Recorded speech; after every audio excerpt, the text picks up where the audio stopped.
현대자동차가 앞으로 2년 동안 생산직 신입사원을 1,100명 선발하기로 했습니다. 내년 500명, 내후년 300명을 추가로 선발하는 방안에 합의했다고 밝혔습니다. 현대차 생산직이 킹산직이라고 불린다고 합니다. 평균 연봉 1억 원의 다양한 복리 후생 혜택 등으로 취업 준비생 현대자동차 생산직 채용 공고가 드디어 뜨게 되었습니다. 2025년 1월 14일 아침 9시부터 1월 20일 5시까지 채용 접수가 마감이 됩니다. 약 6일 동안의 채용 접수 기간이 있고요. 이번에 채용 규모는 300명 정도로 추산이 되고 있습니다. 2023년 상반기 때는 약 400명의 채용 규모와 남양연구소에서 약 20명 정도의 채용, 그리고 2023년 하반기에서는 약 300명 정도가 채용 규모가 있었습니다. 그리고 2024년 7월 달에는 375명 정도가 채용이 되었었고요. 2025년에는 500명 정도의 채용 규모가 있을 것으로 예상이 됩니다. 그리고 2026년 때는 약 300명 정도의 채용 규모가 있을 예정입니다. 1월 달에 지금 나온 만큼 한 번 더 채용 공고가 나올 가능성이 높습니다. 이번 채용 공고는 약 300명 정도로 추산이 되고요. 다음에 2차 하반기 공고에는 약 나머지 200명 정도가 채용될 것으로 판단이 되고 있습니다. 작년에 채용 공고 자체가 어떻게 나와 있는지 통찰해보면은 2025년에 상반기 채용 공고도 어느 정도 예상이 될 수가 있겠는데요. 직무는 다음과 같습니다. 우선 크게 두 가지 직무로 나뉩니다. 직접적인 생산 부문과 그리고 간접적인 생산 부문, 각각 공정 단위별로 파트가 나눠져 있습니다. 첫 번째, 완성차 생산 공정인 직접 생산 부문의 경우는 패스, 차체, 도장, 의장, 소재, 엔진 변속기와 시트 공정으로 나뉘고 있고요. 프레스의 경우는 자동차를 만드는 첫 번째 과정으로서 고압 프레스 기계에 금형을 장착한 후에 강한 압력으로 철판을 변형시켜 판별을 제작하는 공정입니다. 차체 공정의 경우는 프레스 가공으로 만든 패널들을 조립하고 용접해서 차의 모양을 만들고 높은 정밀도와 안정성 확보하는 중요한 공정이라 할 수 있겠습니다. 그리고 도장 공정은 여러분도 다 아시겠지만 부식으로부터 소재를 보호하고요. 아름다운 색채로 외관을 형성하고 다른 차량과 구별하는 기능을 위한 페인트 공정을 진행하는 것이 바로 도장 공정입니다. 의장 공정은 부품을 조립하는 거죠. 차체와 실내 외 부품을 장착하고 그리고 기계 부품을 조립하고 전장 부품과 배선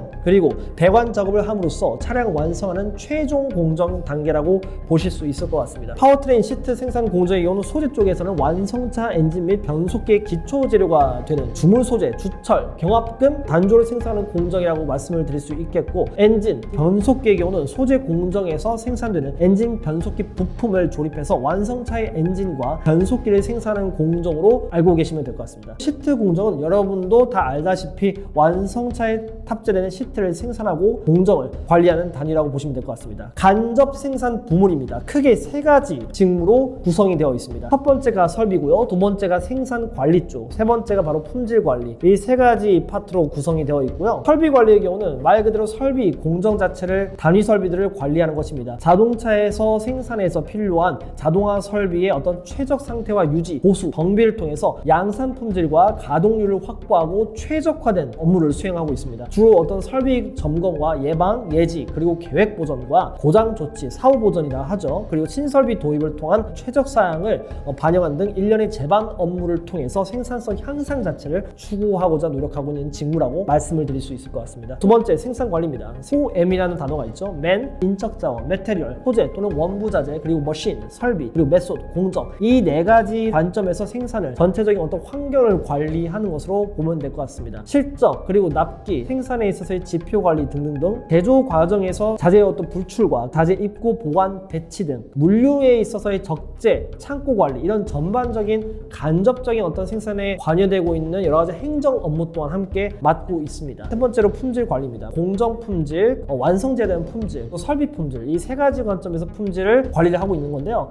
해당 품질의 경우는 예방적 관점에서의 어떤 품질 관리와 운영적 관점에서의 품질 관리, 사후 관점에서의 품질 관리, 이 세 가지 관점에서 품질을 관리한다고 보실 수 있겠고요. 주로 외관과 작동 기능, 사양, 조립 상태들을 점검하고요. 생산 과정에서 발생할 수 있는 여러 가지 품질 문제들을 트러블슈팅하고 식별해서 조치하고 높은 품질의 제품이 고객에게 전달될 수 있게끔 노력하는 직무라고 알고 계시면 될 것 같습니다. 그래서 여러분들이 이 생산직 직무에 있어서 나는 현대자동차에 그냥 생산직 쪽에 지원한다 라고 하기보다는 현대자동차 생산직에서 어떤 파트를 지원하고 싶다, 구체화된 직무 정체성을 명확하게 포인팅을 하고 잡아가시길 바랍니다. 왜냐하면 생산직에 있는 하위 단위 업무들이 각각 다른 일을 하고 있거든요. 인사 담당자라든지 평가자들, 면접관들이 받아들이기에도 구체화된 정체성 있는 직무의 포인팅을 조금 더 잡아준다면은 이 친구들이 이 직무에 대해서 정말 자세하게 알고 있고 어떤 직무와 파트에 배치되고 싶구나 라는 것들을 명확하게 알 수 있기 때문에 빈정성적인 측면에서 정확한 구체화된 명확한 직무들을 잘 판단하시고 포인팅을 잡아주시길 바랍니다. 각각의 직무에서 요구되는 역량 또한 모두 상이합니다. 생산 관리의 경우는 어떻게 보면 인적 자원, 설비 자원이라든지 전체적인 어떤 환경 관리를 구체화시키고 있기 때문에 거시적인 관점과 전체 환경을 아우를 수 있는 관리적인 능력들 보강이 돼야 될 것 같고요. 설비 자체에 대한 기계 또는 전기에 대한 과학적 사고, 문제를 끝까지 역추적할 수 있는 트러블 슈팅 능력, 설비에 대한 어떤 교체 주기를 파악하고 그것을 항상 최적의 성능 상태로 점검하고 만들어 나갈 수 있는 기계와 전기에 대한 보편적인 과학적 사고들이 어느 정도 요구될 것이라 판단됩니다. 품질의 경우는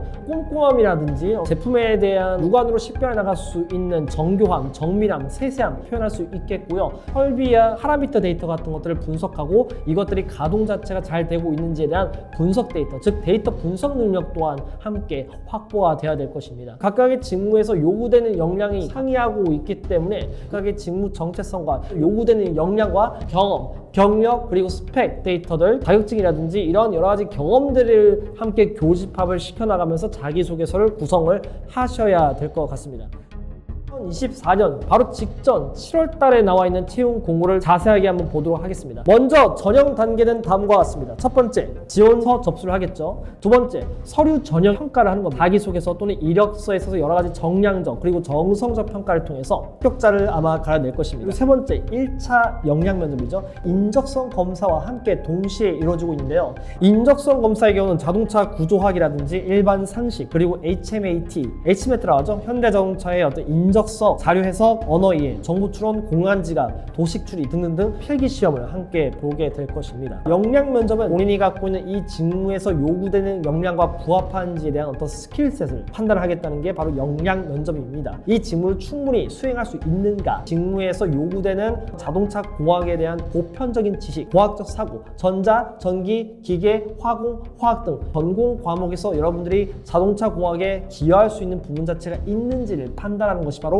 역량 면접이라 할 수 있겠습니다. 두 번째, 2차 면접이죠. 바로 인성 면접입니다. 최종 면접의 경우는 임원 대표들이 참여하는 경우가 많은데요. 어느 정도 고위 직급자들이 참여할 가능성이 높습니다. 조직 적합도, 조직에서 함께 협업할 수 있는 인재, 조직적으로 함께 움직일 수 있는 하나가 될 수 있는 인재, 직무 수행자가 조직 관점에서 이 직무를 볼 수 있는가, 그리고 자기 자신에 대한 성격이라든지 성향들, 직무에서 요구되는 어떤 인성적인 요건들 자체가 어느 정도 부합하는지, 회사에 대해서 얼마큼 잘 알고 있는지, 갈등이 일어났을 때 어떻게 해결해 나가는 것인지, 어려운 문제가 발생했을 때 지원자 본인께서는 어떻게 대처를 해 나가는 것인지에 대한 인성적인 영역을 좀 중요하게 볼 것입니다. 이게 바로 최종 면접이고요. 그 다음 신체 검사를 통해서 마지막 최종 합격 발표가 일어나게 될 것입니다. 1월 14일에 나타난 이 채용 공고의 결국 최종 합격 발표는요, 약 6월 달 정도로 추산이 됩니다. 오랫동안 면접과 그리고 서류,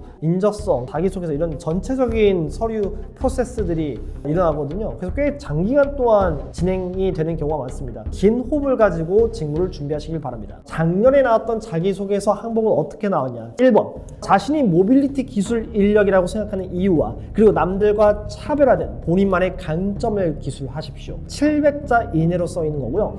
이번에 현대자동차가 우리는 이제 모빌리티 회사다라고 어떤 천명을 하게 되었잖아요. 현대자동차가 말하는 모빌리티 기술 인력이라는 것은 단순히 우리가 생각한 내연기관이라는 자동차를 넘어서는 영역이라고 보실 수 있을 것 같습니다. 이동, 즉 모빌리티라는 택시, 버스, 지하철 등 전통적인 대중교통뿐만이 아니라 공유 자전거, 킥보드 같은 것들, 카쉐어링, 카헤일링, 그리고 라이드 헤일링 등 또 UAM 등 수요 응답형 모빌리티를 제공하고 라스트 마일 모빌리티 연계해서 해소하는 다양한 형태에서의 모빌리티, 스마트 모빌리티를 모두 일컫는 종합적인 모빌리티를 말한다고 보실 수 있을 것 것 같습니다. 내연기관의 경우는 보통은 기계와 그리고 전기, 공학과 친구들이 어느 정도 유리하겠지만 모빌리티의 경우는 결국은 모든 것들이 다 전자화되고 임베딩 시스템이라든지 전기, 전자, 기계, 화공, 화학 등 여러 가지 어떤 전공 분야가 경계 자체를 넘어서서 서로가 융합되는 모든 어떤 총체적인 기술들이 들어가고 있기 때문에 다양한 분야에서의 지원자분들도 이 모빌리티 기술 인력에 있어서 스스로가 부합하다는 것을 설득을 하실 수 있을 것 같습니다. 전통적인 자동차, 내연 기관을 넘어서서 모든 것들이 연결되고 제어되고 자동화되고 자율화되고 이어지는 이런 모든 총체적인 기술들이 다 융합되고 있기 때문에 컴퓨터 공학에서의 어떤 기술이라든지 데이터 분석 기술이라든지 또는 전기, 전자를 넘어서서 이런 융합을 통해서 프로젝트의 결과물을 잘 나타냈다라는 경험들이 있다면 잘 설득이 될 것이라